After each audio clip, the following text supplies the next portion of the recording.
In this video, I'm going to be discussing about the new Haikyu movie, and I'm mainly going to be talking about what the movie missed by comparing it to manga and why the people who have watched the movie should read the manga if they haven't. So let's dive into it. Okay, so the dumpster battle, the legendary rivalry between Karasu and Nakama that we have all been waiting for ever since season 4 came out, which was like 4 years ago. And of course, it's very sad that we got a movie and not a season, but it's fine, whatever it is. And I know many of us couldn't wait for the next season, so we started reading the manga, and boy oh boy, manga was insane. And after reading the manga, our expectation increased with the movie, and it finally happened. The movie came out. Well, it came out like half a year ago, and I'm making the video now because I didn't watch the movie. I was a cheap star and I waited for drop on 9 anime.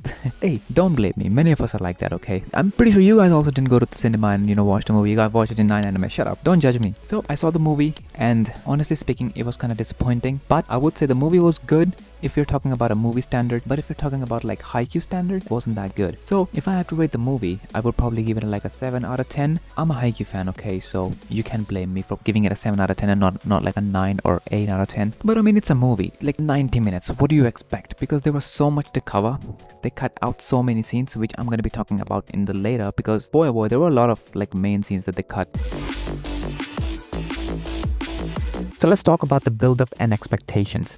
So in the manga, the dumpster battle was more than just a volleyball game. I mean, we all know it was a symbolic clash between two schools with rich history.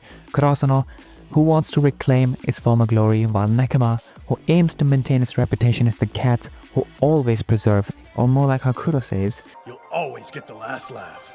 And the manga emphasized the weight on this legacy, setting the stage for a highly anticipated showdown. Now the manga cultivated expectations by developing captivating character dynamics and rivalry that extended beyond the volleyball court. I mean, we also like, for example, Hinata's burning desire to face Nakama in the national. Our boy was very excited for this fucking match, we all know. Look at those eyes. This is exactly how I look like when I find an awesome hentai or dodging recommendation. NANI?! The manga also highlighted the individual matchups such as Kuro vs Tsukishima, Kageyama vs Kenma, the battle of the brains, and all of this made us very excited for the fucking movie.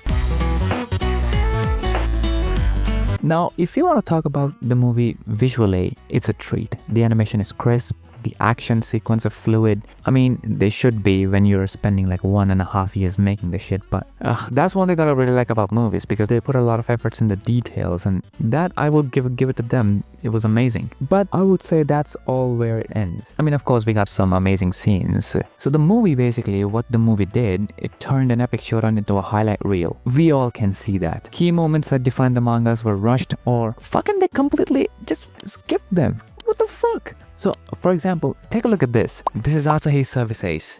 And this is Kuro's service ace. They missed it. They fucking didn't even show it. They were so iconic. He did the 100% thingy and then performed the service ace. And they didn't show it. There was a bit of a storytelling. Okay, I give it to them. Like, the battle between the two was very iconic. It was basically history between the two schools. And I will give it to the creator. They did show in the beginning that where the coach was saying that these kids might don't know our history. They're just here to play. But many people like us are here to watch a very iconic match. And it's very important for us. It's something along those lines. And it was very emotional for both the coaches and the previous coach. Now let's talk about what was missing in the movie. And there were a lot of things, but I'm not going to go through everything. I'm just going to go to the main thing which I wanted to be in the movie, but they were not, so let's talk about.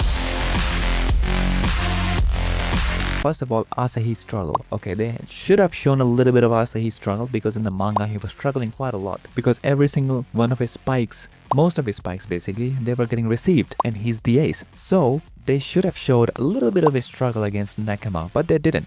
Now, this is very important, and I wanted this to be in the movie, but they did not show it. Nishinoya's foot pass.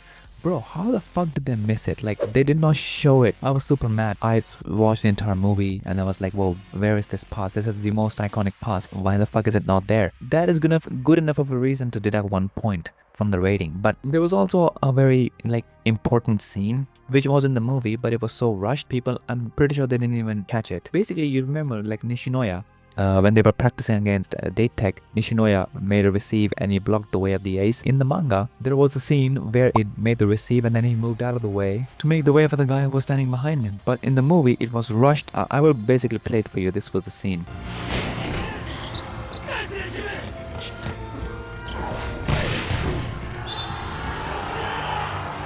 bro, they rushed it. What? I mean, like, the other liberal caught it, but like, put some efforts, man. They are very important scenes. And last but certainly not least, Kuro's read blocking. Yes, okay, yeah, there were a lot of his blocks in the movie. I will give them that much. Kuro was insane when it comes to read blocking in the manga, bro. Just look at these scenes. He was super focused. He was doing everything he can, making it difficult for the spikers to get points. He was insane in the manga, but again, they didn't show it in the movie. They just rushed it. Now I can understand, like, okay, it's a 90 minutes movie. I can understand. But still, you need to put efforts into main things, bro. Specifically, Asahi and Nishinoya, bro, they did them dirty. Like I talked about the service aces. There were so many service aces in the manga. Like Tanaka's service ace, Kageyama's service ace. I'm not even sure if they showed his service ace or not. I don't remember perfectly, but I think they didn't. As far as I can remember, the movie was fine. But if you're missing main scenes, then it's not fine. I have to give it to manga, honestly. I always used to think that anime is better than manga. Of course, manga covers a lot more, but when it comes to like media, animation is better. But now here I think that manga is much more superior. It's not even close. You could feel more in the manga than you felt in the movie. But of course, since it's an anime, there has to be a lot of things which worked.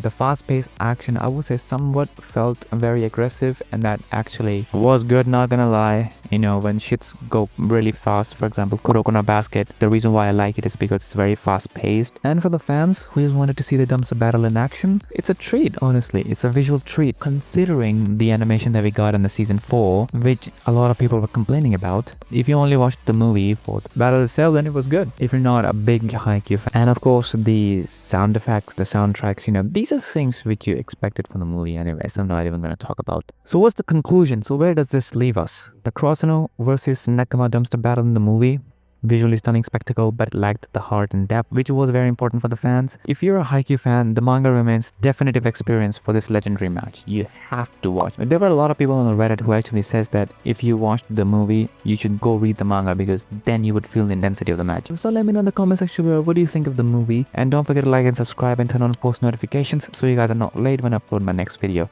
Until then, I'll catch you next time.